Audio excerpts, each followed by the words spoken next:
Paul Pierce, you were not with us on Friday, so I gotta ask, what letter grade would you give the Lakers for hiring JJ Redick? This is a head scratcher. Yeah. You know what? Guys, I apologize for not being here. On Friday, I had duck boat reservations. But I did bring you guys back a gift.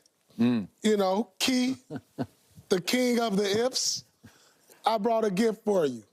You know what I'm saying? I hope you like it. But to answer your question, Skip, there it is, the gift. Here you go, Key, king of the ifs. But to answer your question, Skip, I give him a C. But check this out. If the Lakers, this dude, if the Lakers to the king of the ifs, what the man? The gift. It's a gift. It's a gift.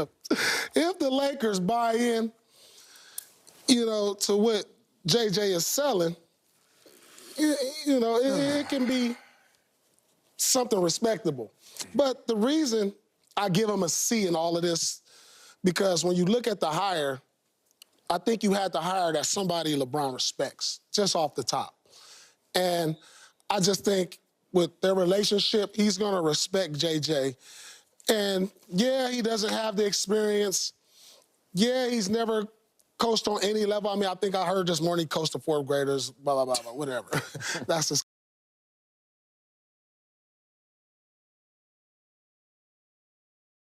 coaching experience. But, you know, I once played for a coach, Jason Kidd, you know, and he didn't have any coaching experience. And this year, I was on Brooklyn. The first year Jason coached. We made the playoffs. We're respectable, but... Was it rocky at all? Did you? Oh, yeah, it was very rocky. So you got him fired then? No, he didn't get fired because of me. No.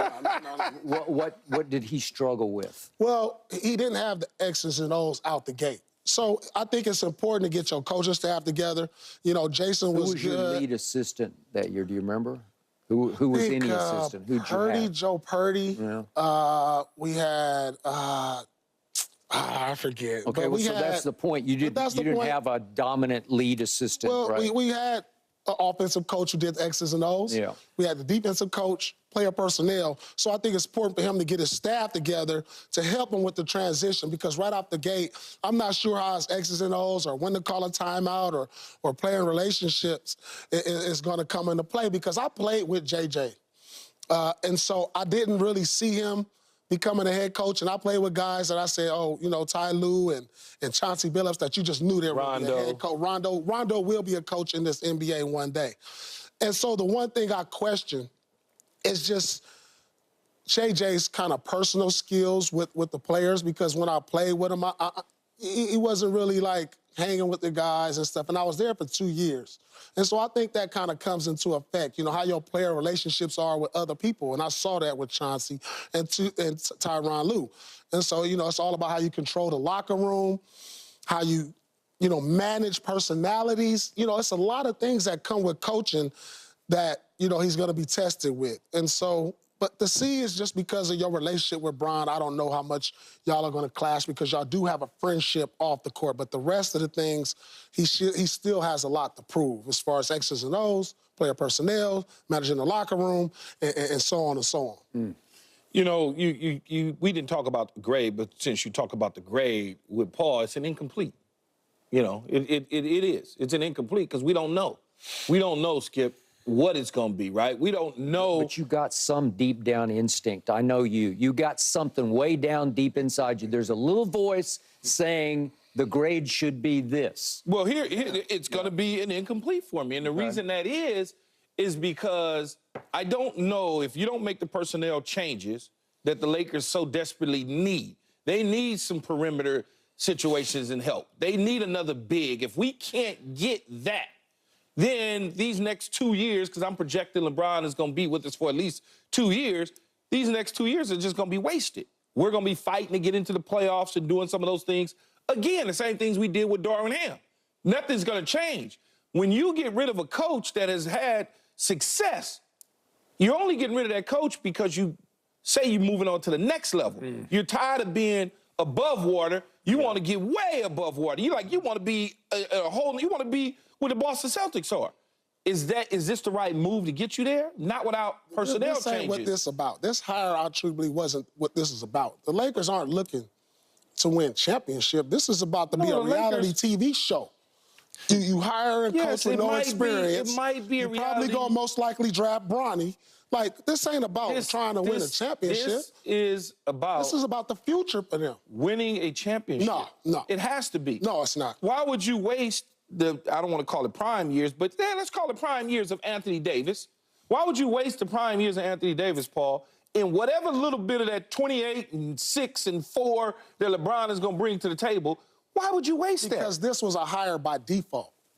You know what I'm saying? Like, Curly didn't take the job, so this is all they was left with. And that may be the case, but there is no all is left with, because there's other guys that are sitting around on many NBA benches that either have been head coaches. That wouldn't have fit with this team. But that's not true. You didn't give them an opportunity to see if they could fit. Or they just plain out didn't want it. They just plain out didn't want the job. If they didn't want it, who knows what the case is. I see growing pains, because a lot of what I said earlier, Paul just said, X and O's. Yeah, he's all cool on the court as a player, but to be able to communicate those X's and O's to other guys outside of LeBron James is going to be important. As I said last week, and I don't know if Paul was on the show or not, Skip, but you remember me saying, they don't have that guy who's going to rattle that cage on that bench yet. So that dude that we joke about it, that dude that's going to throw that towel in JJ Redick's face because he decided to snatch him out of game or say something, they don't have that guy. No. There is no Robert Horry, Danny Ainge situation. Like, coaches got to go through some of those things. Or a player like a Westbrook that's just going to completely tune you out because they don't respect you because of how you talk to them and treat them. Yep. Player relationships are extremely important in how you communicate with these players. You can't just think, oh, I'm the head coach of the Lakers, because it's a dude that's the 8th guy on the bench, 9th guy on the bench, that may not want to hear that. They don't give a damn about what LeBron James is saying. But that's why your coaching staff is important. Yeah. He may not do that, but he got to have somebody that can. Absolutely. Like if he had a Sam Cassell over there. Absolutely. 100%. You know what I'm saying? So 100% agree with you. 100%. So it's incomplete. We'll see how it goes. His press conference is today. I want to see the suit he wears. I want to see what his hair looks like and what he says. You know what it'll look like. No, it might be, he might come with the skinny tie. I got to see. Okay. I just want to see what he, my man JJ does. I'm rooting for him, but... All right. What can Paul, I say? To the point of your T-shirt that you gave Keyshawn. If. There are no... Here you go, Skip with the if. All right. There are no more ifs, ands, or buts. Your Celtics won it all. Yep. Fair and square. They deserved it. Gentleman's sweep. But when it comes to JJ Redick to the Lakers, it is loaded with ifs, ands, and buts. All kinds of... It may put butts in the seats because it's going to be... Great reality. I can't wait to watch it. JJ Redick, Bronny, LeBron. All right, but Keyshawn, after I slept on it over the weekend, if you force me right now to give a letter grade to your Los Angeles Lakers for winding up with JJ Redick as your coach, I'd have to give it a D, because it's almost surreal to me. After I let it sink in over the weekend, it actually happened.